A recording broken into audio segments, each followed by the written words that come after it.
राधे राधे। जय श्री कृष्णा। आज हम पूजा के बारे में कुछ जानकारियाँ लेंगे। एक भक्त ने पूछा, बाबा मैं सब कुछ सही से करती हूँ, रोज पूजा पाठ करती हूँ, फिर भी घर में बरकत नहीं, धन नहीं टिकता, सदस्य बीमार रहते हैं। तो आज इन्हीं सवालों का जवाब मिलेगा भक्त। घर के मंदिर में चलने वाले दीपक, घंटी रोज धोने वालों, गौर से सुन लो वरना पूरा घर हो जाएगा बर्बाद। आप सभी का दिल से आत्मा की गहराइयों से स्वागत है। दोस्तों, जीवन में चाहे कितने भी मुश्किलें क्यों ना आए, एक चीज कभी मत भूलना, पूजा मंदिर में रखी घंटी, देवी देवताओं की मूर्तियाँ और जलते दीपक के साथ कुछ भी गलतियाँ ऐसी हो जाती है जो अगर हो गई तो किस्मत का पहिया उल्टा घूमने लगता है। ऐसा दुर्भाग्य आता है कि संभालना भी नामुमकिन हो जाता है। घर में बरकत रुक जाती है, खुशियाँ सूख जाती है और गरीबी ऐसे कदम जमा लेती है कि चाहकर भी हटती नहीं। भक्तों, हो सकता है आप भी अनजाने में वही गलतियाँ कर रहे हो, इसलिए पैसा पास टिकता नहीं, घर में अशांति रहती है और सफलता बस दूर से ही हाथ हिलाती है। हम बिना समझे जाने अनजाने कुछ ऐसा कर बैठते हैं जो हमारे भाग्य का दरवाज़ा बंद कर देता है और जब सब हाथ से निकल जाता है तब हमारे पास रह जाता है सिर्फ पछतावा और ताने। लेकिन घबराइए मत, आज इस वीडियो में हम आपको पूरा मंदिर से जुड़े हुए रहस्यपूर्ण बातें बताएंगे जिन्हें सुनकर खुद कहेगा, गुरुजी आपने तो मेरी सोई किस्मत जगा दी। तो दोस्तों, इस वीडियो को अंत तक जरूर देखिएगा क्योंकि ये सिर्फ जानकारी नहीं, ये आपकी ज़िंदगी बदलने की कुंजी है। पूज्य गुरुजी ने कहा है, बहुत से लोग पवित्र वस्तुओं को धर्म का प्रतीक मानकर मंदिर में रख लेते हैं, लेकिन वही सबसे बड़ी गलती कर बैठते हैं। आज हम आपको विस्तार से बताएंगे पूजा मंदिर में कौन सी चीज़ें रखनी शुभ है और कौन सी चीज़ें रखनी अशुभ है। दीपक कितने बजे जलाना चाहिए और जलाते समय कौन सा मंत्र बोलना चाहिए, घंटी कब बजानी है, सुबह या शाम और कितनी बार, शंख कब और कैसे बजाना चाहिए और बजाते समय किस मंत्र का जाप करना चाहिए, दीपक रोज धोना चाहिए या नहीं, मंदिर में कितनी मूर्तियाँ रखनी चाहिए और क्यों। ये 7-8 बातें छोटी लग सकती है, लेकिन इनका असर आपकी किस्मत पर सीधा पड़ता है। भक्तों, इस तरह की जानकारी आपको कहीं और नहीं मिलेगी, चाहे आप लाखों करोड़ों खर्च कर दें। हम अपने मन से कोई कहानी नहीं गढ़ते, ये सब ज्ञान है, ज्योतिष शास्त्र, धर्मशास्त्र और ऋषि मुनियों की वाणी से लिया हुआ, जिसे हम आपके लिए आसान भाषा में लेकर आते हैं। और हाँ, एक भक्त ने हमसे पूछा था, गुरुजी मैं रोज पूजा करता हूँ लेकिन फल क्यों नहीं मिलता, उल्टा नुकसान ही हो जाता है। तो इस वीडियो में मैं आपको इस रहस्य का भी जवाब दूंगा। दोस्तों देखिए, हमारा काम है आपको सच्ची और सही सलाह देना। हम आपको जब भी कुछ बताते हैं वो आपके भले के लिए ही होता है। आप इसे मानना या ना मानना ये पूरी तरह आपकी मर्जी है। लेकिन भक्तों, एक बात दिल पर हाथ रख कर कहेंगे, अगर मान लोगे तो आपका बेड़ा पार हो जाएगा। इस वीडियो को अंत तक देखने के बाद आपको किसी तरह की परेशानी का सामना नहीं करना पड़ेगा। आगे आपकी समझ, आप खुद ही इतने बुद्धिमान हो कि सही गलत का फर्क जान सकते हो। तो चलिए भक्तों, बिना समय गंवाए शुरू करते हैं आज का ये बेहद खास और जीवन बदलने वाला वीडियो। पूज्य गुरुजी कहते हैं, पूजा हमारे जीवन का हिस्सा है, अभिन्न हिस्सा है। हर कोई किसी ना किसी देवी देवताओं का आराधना करता है। कोई माँ दुर्गा के चरणों में शीश झुकाता है तो कोई भगवान विष्णु का नाम का स्मरण करता है, और हाँ, उनकी पूजा का फल भी मिलता है। लेकिन क्या आप जानते हैं, छोटी छोटी अनजानी गलतियाँ ही उस फल को रोक देती है। ये गलतियाँ इतनी मामूली लगती है कि हम इन्हें नज़रअंदाज कर देते हैं, लेकिन शास्त्रों में साफ लिखा है, पूजा में पूर्ण फल पाना है तो इन बातों का ध्यान रखना जरूरी है। आज हम बात करेंगे घर के मंदिर में दीपक और घंटी के सही उपयोग के बारे में। क्या दीपक को रोज धोना चाहिए या हफ्ते में 1-2 बार? धातु का दिया हो तो कब और कैसे साफ करना चाहिए? मिट्टी के दीपक का सही समय और सही अवसर कौन से हैं? मंदिर में किस तरह की घंटी का उपयोग सबसे शुभ माना जाता है?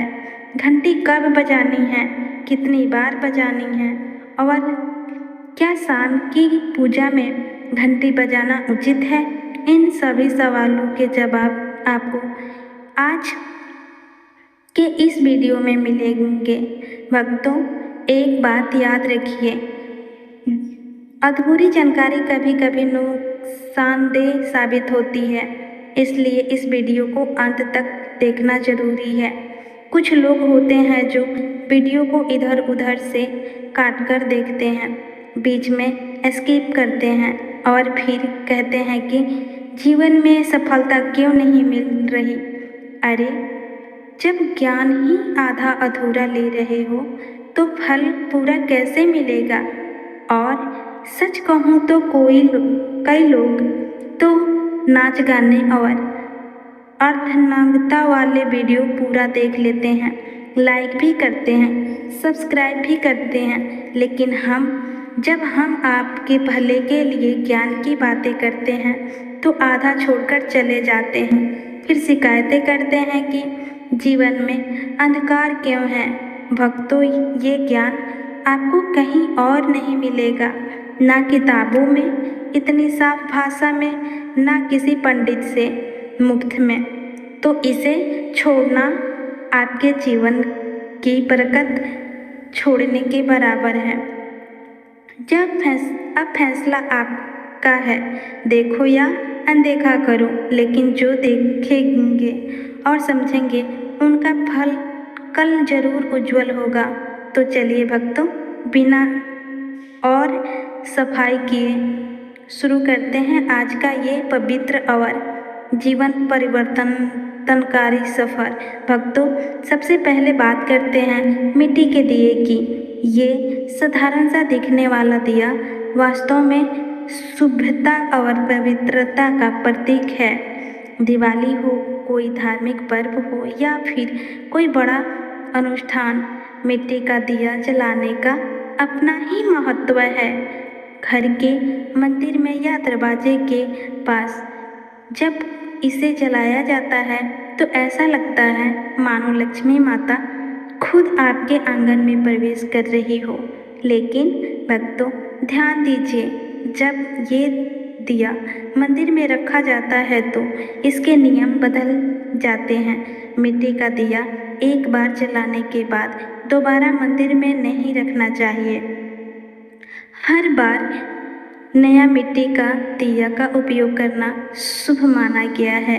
ऐसा करने से वास्तु दोष दूर रहता है और घर में बरकत बनी रहती है।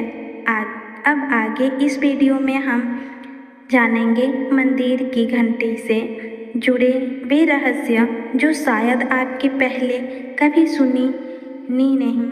बताइए। तो भक्तों, वीडियो को अंत तक जरूर देखिएगा। और हाँ, एक छोटी सी विनती है, अगर कभी अभी तक आपने 24 हिंदी वॉइस की सब्सक्राइबर नहीं किया है तो कर लीजिए और वीडियो को एक प्यारा सा लाइक जरूर दीजिए। साथ ही अपनी राशि या शुभ नाम कमेंट में ज़रूर लिखें, क्योंकि हम समय समय पर राशि से जुड़े भाग्य और परेशानियों को दूर करने के अचूक उपाय बताते हैं। अब आते हैं धातु के दियों पर। आपने देखा होगा कि को लोग पीतल या तांबे के दिए इस्तेमाल करते हैं। ये न केवल सुंदर होते हैं बल्कि इनका धार्मिक महत्व भी अत्यंत गहरा है। लेकिन भक्तों, इन्हें सिर्फ जलाना काफ़ी नहीं है, इनकी शुद्धि भी उतना ही जरूरी है। इन्हें रोज धोकर साफ, खासकर गंगा जल से साफ करना चाहिए। गंगा जल से धोने पर दिया पवित्र हो जाता है और घर में सकारात्मक ऊर्जा चारों ओर फैल जाती है। अगर आप हफ्ते में केवल 2 बार इन्हें साफ करते हैं तो ये पूरी तरह से शुद्ध नहीं हो पाते, इसलिए इसे अपनी रोजाना की आदत बना लें। और अब आते हैं घर के मंदिर की घंटी पर। पीतल की घंटी की ध्वनि ऐसी होती है जो वातावरण की नकारात्मक ऊर्जा को तुरंत दूर कर देती है और सकारात्मक का प्रवाह बढ़ा देती है। लेकिन भक्तों, इसे कभी भी दक्षिण दिशा में न रखें, ये अशुभ माना जाता है। घंटी को हमेशा पूजा स्थल के पास या मंदिर में प्रवेश द्वार पर रखें। सबसे शुभ घंटी वह होती है जिस पर गरुड़ की नक्काशी हो, इसे गरुड़ घंटी कहते हैं और इसे अत्यंत पवित्र एवं फलदायक माना गया है।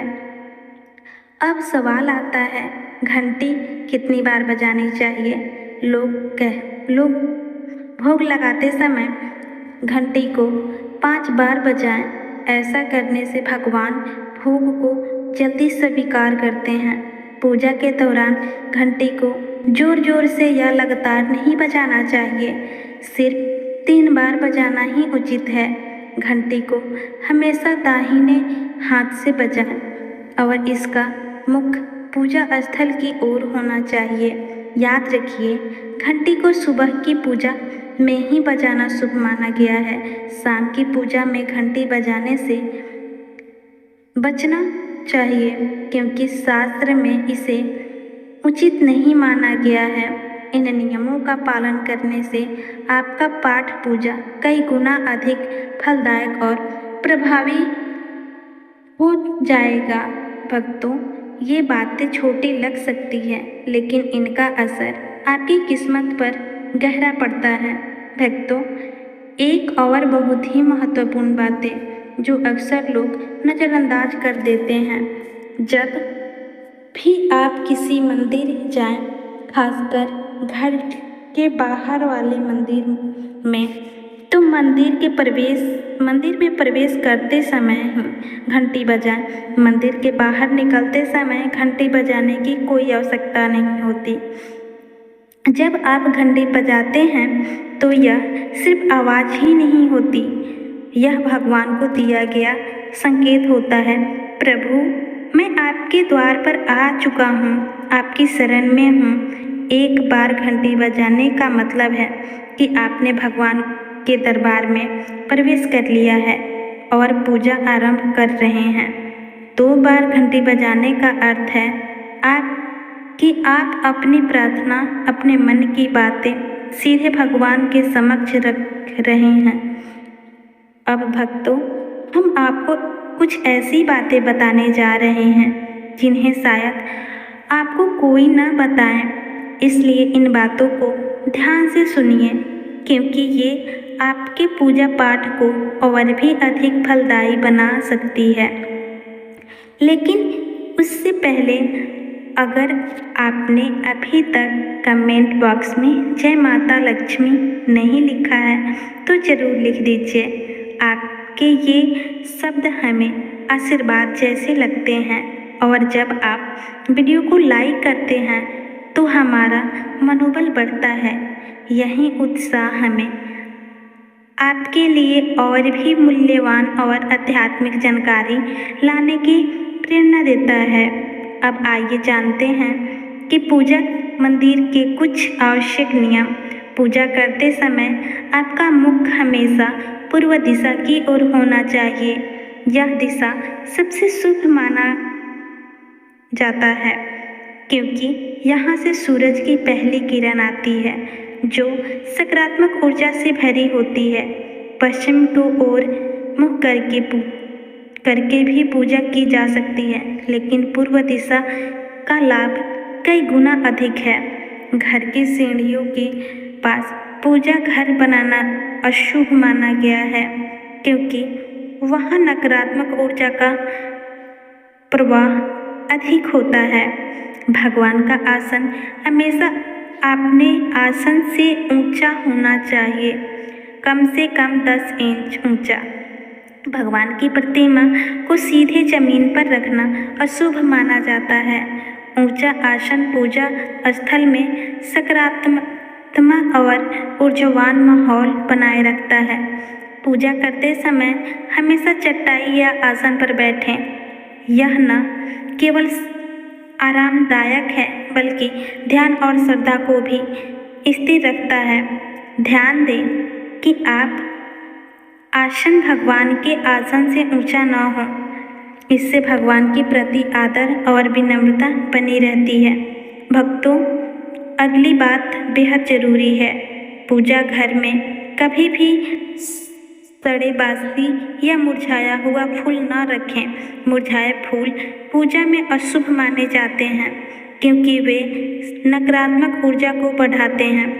हमेशा ताजे, सुगंधित और खिले हुए फूल ही भगवान को अर्पित करें। जब फूल मुरझा जाएं या काले पड़ जाएं तो उन्हें सम्मानपूर्वक मिट्टी में दबा दें। इससे नकारात्मक ऊर्जा दूर होती है और आपके घर में पवित्रता बनी रहती है। भक्तों, एक और महत्वपूर्ण नियम, जिस कमरे में आप सोते हैं उसमें घर की मंदिर नहीं बनाना चाहिए। यदि परिस्थिति के कारण आपको अपने सोने के कमरे में मंदिर रखना पड़े तो रात को मंदिर को ढक दें या उस पर पर्दा डाल दें। इससे रात के समय मंदिर से निकलने वाली ऊर्जा आपके विश्राम को प्रभावित नहीं करेगी। ऐसा करने से घर में शांति और आपकी पूजा में एकाग्रता बनी रहती है। अब एक और विशेष बात भक्तों, कभी भी काले कपड़े